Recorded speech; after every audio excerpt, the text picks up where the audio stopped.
කියලා ගන්න ආවේ. රුපියල් 2000ක් ගන්න දෙනවද? අනිත් දෙන්නල් ඔය තා.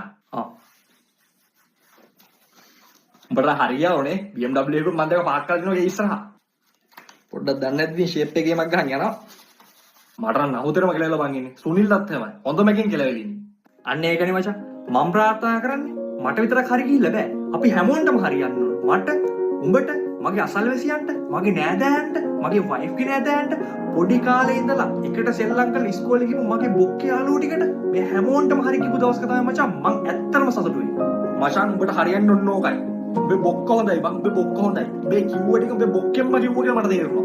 බොක්කෙම තමයි කිව්වේ. නැත්තම් මට විතරක් හරි කියනවාස මේක තමයි වෙන්නේ. උඹලා සැරින් සැරේ ඇවිල්ලා මගෙන් සල්ලි ඉල්ලන් යනවා. ඔය ඒකින්ද මචං මට විතරක් හරි කියලා දැන්. උඹටත් හරියන්න ඕන. අර සුනිල්ටත් හරියන්න ඕන. ඒ පරයත් අදාව මගෙන් සල්ලි ඉල්ලන්න. 5000ක් ඉල්ලන් ගියේ 5000. දැන් උඹ ඇවිල්ලා 2000ක් ඉල්ලන් ගියේ. උඹට වෙනද අර අතන වාඩිලා ඉන්න අයියා. ඌත් ඇවිල්ලා සල්ලි ඉල්ලන් ගියේ. ඇතුළට ආවේ අන්නාසි ගෙඩියෝගේ කොමඩු ගෙඩියෝගේ අරගෙන. අපි හිතුවේ මේ නිකන් අපිව බලන්න ඇවිල්ලා කියලා. එහෙම තමයි ඇතුළට එන්නේ. දොරට තට්ටු කරලා එනවා මචං.